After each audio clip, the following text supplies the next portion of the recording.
First off, thank you guys for coming. I really appreciate you guys taking time out of your lunch, which is still sacred from what I recall. But more importantly, thank you to Poly for having me. I was a lifer at Poly, so I went here from pre-kindergarten all the way through high school. A lot of familiar faces amongst the teachers. And it's just, it's really kind of surreal to come back to my high school and give a presentation on kind of what I've been up to since I've left Poly. So for background, my name is Espinosa, class of '09. I'm the head of technical solutions for a company called Authenticate. I didn't want to put it on the flyer, but we're a very niche company that provides a program of record application that's used for intelligence collection across all 17 of the IC organizations. So CIA, NSA, FBI, you name it, they're likely our customers. And then of course I work with all the various military branches, their intelligence groups, and that runs the gamut. And just so you guys know, we're going to get to a part where they'll actually stop recording and you can ask me some more interesting questions that I probably don't want to have on video. And we'll actually get into some finished intelligence products so you guys can see kind of what this looks like in all reality once we start going. If you guys see something that catches your eye, I'm pretty interactive as a presenter, so feel free to stop me. Keep the longer questions maybe towards the end. If you have a quick question, feel free to just raise your hand and we'll take a break and we'll kind of talk through it. Do you want me to? So, who am I? Again, Poly lifer, so I was here from pre-K through 12. Once I left Poly, I went to Fordham in New York City. That's where I met my wife, she's in the back. I, in school, really took a lot of initiative, and I'm sure you guys will as well when you leave here, but be sure to take internships, work jobs, study something that's interesting to you, because that's the only way you'll make it into adult life with a semblance of some sort of happiness in your day job.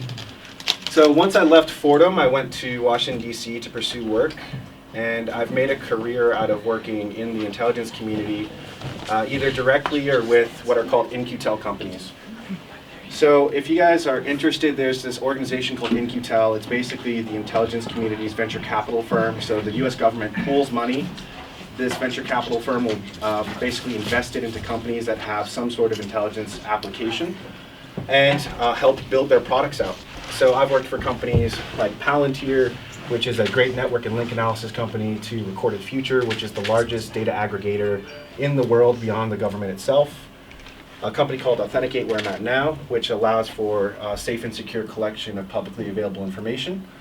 And in my day-to-day work, I manage a team of intelligence analysts as well as engineers, helping further the mission. The one thing to kind of talk about here is, as you guys prepare to go to college, just be sure to, again, intern everywhere, but more importantly, find someone that you can kind of dovetail off of. What I mean by that is find a mentor. Whether it's a peer or a professor you really admire, it's really important to have someone that you can kind of just talk to about how can I get to where you are, what are some interesting courses I can take, what sort of extracurricular work can I do. I had a really great mentor who was in the FBI and actually got me an internship there while I was in college. And he really took me under his wing, and I studied political science, which is useful, but he really got me more into information security and network exploitation and that sort of thing, and that really helped me for the rest of my career to get to where I am now. So, actually we'll kind of let you guys interact a bit. Does someone want to give me like an idea as to what you consider like government intelligence sort of to be like? I could stand here all day. Well, I actually don't have all day, but I have a little bit of time. So does anyone want to give me like a quick idea as to kind of what their perception of intelligence is? I say like kind of like CCTV, like monitoring systems. Yeah, that's a great one. Anyone else have some additional thoughts? Just information about people, things, countries, etc. Yeah, that's really good. How about you? Database security.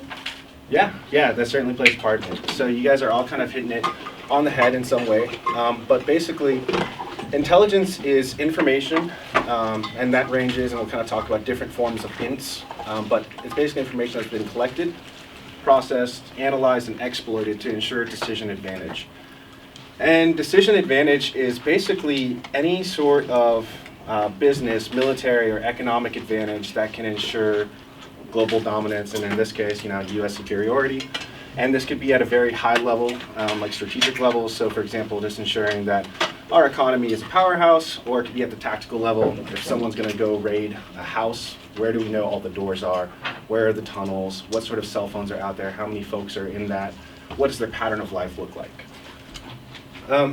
So intelligence has a bunch of different disciplines, and we'll kind of talk about a few of them. But essentially, each discipline is very specialized, and basically, the exploitation method depends on the sort of information that is being collected. So there's a process to the madness of intelligence. There's a wealth of information, but you have to make sense of it step by step by step to actually exploit it and have a meaningful outcome. So what I'm going to show you here is, it's called F3 EADS. So find, fix, finish, exploit, analyze, disseminate. The idea here is you are given a priority intelligence requirement, like for example, let's use a safe house. How many people are at this safe house? What does their pattern look like for their day-to-day? That's the intelligence question I'm trying to answer. So that's our starting point. We'll fix the target in space and time, so we'll actually try to figure out lat longs if we have it, or if we just have photos, or we know people that are there. So we'll basically just apply a bunch of different capabilities against the problem set. Once we actually start to identify the information that's relevant, in this particular framework, the actual objective is, well, in this case, kinetic or commonly kinetic action against an enemy. And that can mean just going in and grabbing someone or anything else. Once you're actually on site, you are able to have decision advantage by basically looking at all the information gleaned about that target. Hopefully you're trying to get something out of this, like hard drives, cell phones, pocket litter, you name it. And you grab that information, you analyze it further, and then at the end of the day, you actually push that information back out to the rest of the community so you can ensure that your colleagues throughout the community can apply this hard-earned information to their problem set. So, HUMINT. Does anyone have an idea about HUMINT? It's just like information that you get, like social engineering. Yeah, social engineering is like a technique in which you can glean information out, and usually it's like point-to-point communications in some way, shape, or form. So, for example, if you and I are talking, and I know that your mom works at Raytheon, and be like, oh, I heard your mom's working on the F-35 program. I have no idea if she actually is. Like, oh yeah, she is. She was working on the cockpit. That's social engineering. It's a point-to-point conversation. I'm leveraging some technique to actually get something out of you, and it's all just from that interpersonal contact. So this is kind of like the spooky spying that everyone is like most familiar with in the Cold War, going all the way back to riding through the countryside saying the British are coming, that sort of thing. On the right hand side we have Robert Hansen, who was one of the most prolific spies that made their way into the U.S. intelligence community. Robert was in the FBI and basically fed the Russians information all the way up to 2001. So GeoInt. Anyone have an idea on GeoInt? In the picture, it looks like satellite imagery. Yeah. Satellite imagery is certainly part of it, but GeoInt is actually kind of squishy in a lot of ways. GeoInt is basically any sort of geospatial information that describes, depicts, or references physical features or geographies. So it could be topographical maps. It could be an Instagram photo showing a countryside.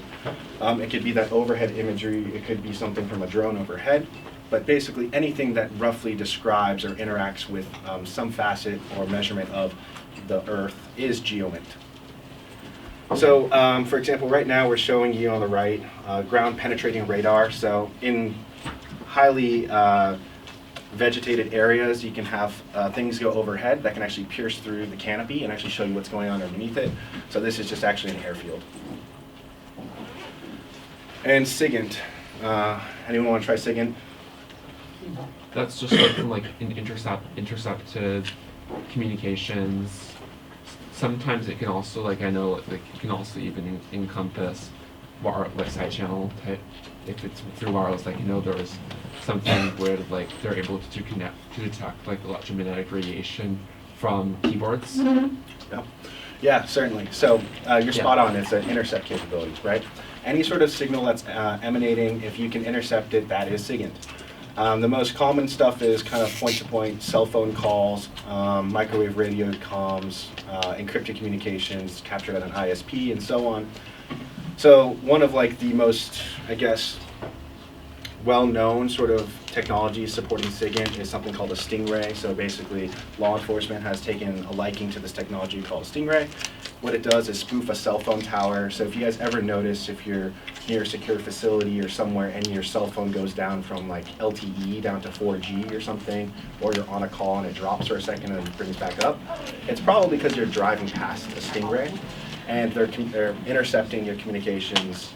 And well, there's a lot of lawful use of this, but sometimes it gets a little bit too broad, which is kind of why Stingray has become a thing that most folks are noticeably familiar with. So I talk a mile a minute. I've had a little bit of espresso. This is my favorite part. So my specialization is in open source intelligence. So OSINT is the collection of publicly available information that is then exploited in a range of different ways. And this is probably something everyone in the room can do very well. You just don't realize it. So if you're looking at social media postings, if you're looking at people's behavioral patterns when they're online, if you're looking up IP addresses, if you're looking at public records, any sort of publicly available information that you can get your hands on without access to a classified system, that likely will fall into this sort of OSINT and PAI space. This is really interesting because the government has focused most of its time on classified sources and methods to get meaningful information about our adversaries or objectives. But OSINT, all of us are on our phones pretty constantly, posting information. There are different analytical methods that can be applied. There's so much out there today, and it's such a quick-moving field in terms of what's in, what technologies are being deployed and how people are using them without really thinking about it, that this is far outpacing most classified sources.